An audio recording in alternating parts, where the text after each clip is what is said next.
شروع اللہ کے نام سے جو نہایت مہربان اور رحم والا ہے۔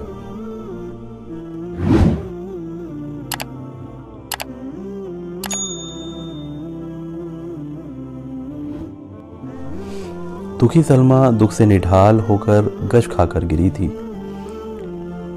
اسے تن بدن کا ہوش نہ رہا تھا، چہرہ کھچ گیا تھا، سانس دھیمی چل رہی تھی۔ دیکھنے والوں کو شک ہوتا تھا کہ چل بھی رہی ہے یا نہیں۔ جمیلہ کے غم میں اس کی دنیا اندھیری ہو گئی تھی۔ سلمہ گش کھا کر گری تھی تو گھر میں کوئی نہ تھا۔ کون اسے اٹھاتا، کون دوڑ دھوپ کرتا، اسے ہوش میں لاتا۔ دکھی سلمہ دھوپ میں پڑی تھی، بے ہوش تھی، یہاں تک کہ سورج ڈوب گیا۔ دن بھر چلنے والی گرم ہوا کچھ ٹھنڈی پڑ گئی اور آسمان پر ستارے نکل کر چمکنے لگے۔ اس وقت سلمہ کو ہوش آیا۔ اس نے آنکھیں کھولیں، ادھر ادھر دیکھا، گھر میں سناٹا تھا۔ وہ اٹھ کر بیٹھ گئی اور سوچنے لگی کہ وہ کہاں پڑی ہے اور کس حالت میں ہے۔ دھیرے دھیرے اسے تمام باتیں یاد بھی آ گئیں جو دوپہر کو پیش آئی تھیں۔ جمیلہ کو نہلا دھلا کر دلہن بنایا تھا۔ اس کا باپ اسے زندہ دفن کرنے کے لیے لے گیا تھا۔ یہ سوچ کر اس کا دل ہل گیا، کلیجہ کانپ گیا، سینے میں ہک اٹھی اور محبت کا دریا امڑ آیا۔ وہ بے قرار ہو گئی، کلیجہ محسوس کر رہ گئی۔ بیٹھا نہ گیا، اٹھی، کمزوری کی وجہ سے چکر کھا گئی۔ دیوار کا سہارا لے کر کھڑی ہو گئی، دیر تک کھڑی رہی، دونوں ہاتھوں سے کلیجہ دبایا۔ کچھ دیر بعد دل امڑ آیا، آنسو جاری ہو گئے، زار و قطار رونے لگی۔ اتنا روئی کہ آنسوؤں سے دامن تر ہو گیا۔ اس نے بیان کرتے ہوئے کہا، میری آنکھوں کی روشنی، کیا تم مجھ سے خفا ہو گئیں؟ کیا تیرے ظالم اور بے رحم باپ نے تجھے دفن کر دیا؟ نہیں، میں اس غم کو برداشت نہیں کر سکوں گی، دیوانی ہو جاؤں گی۔ سلمہ رو رہی تھی، زار و قطار رو رہی تھی، اس کے گالوں پر آنسوؤں کا دریا بہہ رہا تھا۔ اس نے گہری سانس لے کر کہا، عرب میں عورتیں کتنی بے بس اور بے کس ہیں، کتنی ذلیل و حقیر ہیں، کسی کام میں دخل دینے کا اختیار نہیں، لونڈیوں کی طرح صرف کام کرتی ہیں۔ معصوم بچیاں زندہ دفن کر دی جاتی ہیں، روتی ہیں، تڑپتی ہیں، لیکن چھپ کر، سب کے سامنے رونے کا بھی حکم نہیں۔ وحشی انسانوں، تم کتنے ظالم ہو، بے رحم، مردود، تم کتنے سنگ دل ہو، اپنی اولاد کو اپنے ہاتھوں سے زندہ دفن کرتے ہو۔ تم کو کب عقل آئے گی؟ تم نہیں جانتے کہ عورتوں کو اس سے کتنا غم اور کیسی تکلیف ہوتی ہے۔ سلمہ خاموش ہو گئی، رونے سے اس کی دل کی بھڑاس نکل گئی۔ ابھی تک وہ دیوار سے لگی کھڑی تھی، کچھ سوچ رہی تھی، بے حال اور نڈھال۔ وہ دیوار سے الگ ہوئی، اس نے کہا، لعنت ہے اس مکان پر اور یہاں کے رہنے والوں پر، اب ایک دم بھی نہ رہوں گی۔ وہاں جاؤں گی جہاں میری جمیلہ ہے، مجھے جانا چاہیے، خاک چھاننے کے لیے، بغیر جمیلہ کے زندگی کس کام کی۔ یہ کہتے ہی سلمہ گھر سے باہر نکل آئی۔ رات کا وقت تھا، اندھیری رات تھی، ستارے آسمان پر بکھرے ہوئے تھے، چمک رہے تھے، لیکن ان کی چمک کا فائدہ زمین والوں کو حاصل نہ تھا۔ مکے کی گلیوں اور راستے ناہموار تھے اور تنگ بھی تھے، جگہ جگہ کوڑے کرکٹ کے ڈھیر لگ رہے تھے۔ سلمہ ٹھوکریں کھاتی جا رہی تھی، گڑھے اور کوڑے کرکٹ کے ڈھیروں پر گرتی جا رہی تھی۔ اس وقت نہ اس کے حواس ٹھکانے تھے، نہ عقل ٹھکانے تھی، اندھیرا کچھ دیکھنے نہ دیتا تھا۔ وہ گرتی پڑتی چلی جا رہی تھی۔ بہت دیر کے بعد وہ بیت الحرم کے پاس پہنچی۔ جب وہ چاہ زمزم کے پاس آ گئی تو آصاف اور نائلہ کے بت اسے سامنے نظر آئے۔ وہ بے اختیار ان بتوں کے سامنے گر گئی۔ اس نے رو رو کر کہا، میرے معبود، میرے خدا، مجھ پر رحم کر، مجھ سے میری جمیلہ کو ملا دے۔ سلمیٰ پھر رونے لگی۔ جمیلہ کی یاد نے اسے بے چین کر دیا تھا۔ وہ دیر تک سجدے میں پڑی روتی رہی۔ کچھ دیر بعد وہ اٹھی، دوپٹے کے آنچل سے آنسو پوچھتے کھڑی ہوئی اور چل پڑی۔ ٹھوکریں کھاتی، گرتی پڑتی مکہ کے باہر نکل آئی۔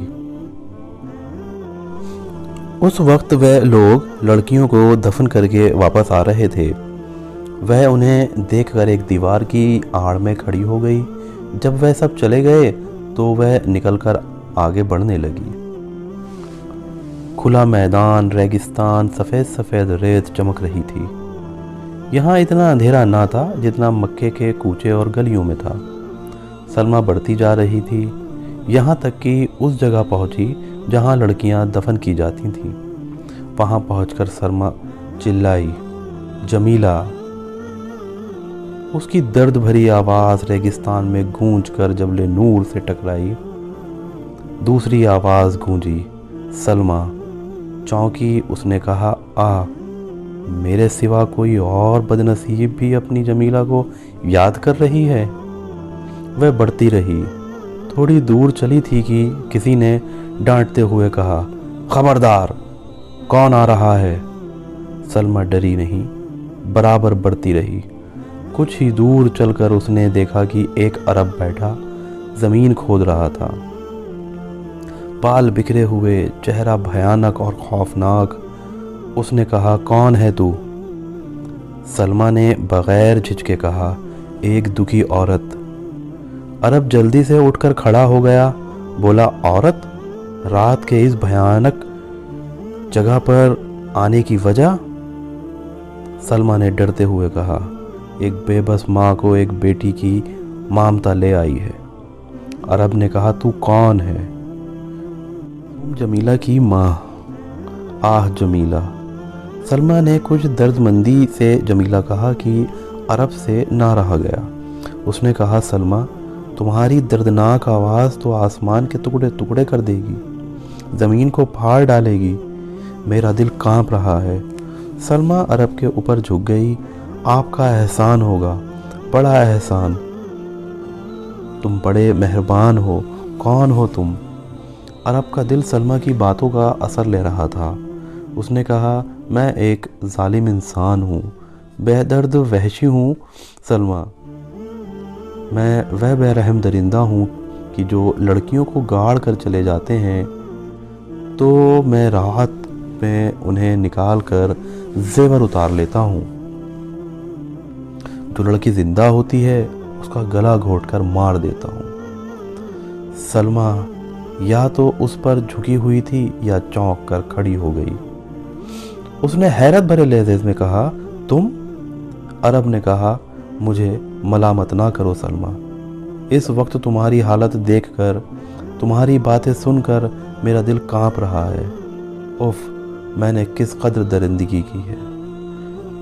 مگر سوچو، ذرا غور سے سوچو، کیا یہ میری بے رحمی، وہ درندگی ان انسانوں سے زیادہ ہے جو ان معصوم لڑکیوں کو اپنے ہاتھوں سے زندہ دفن کر دیتے ہیں؟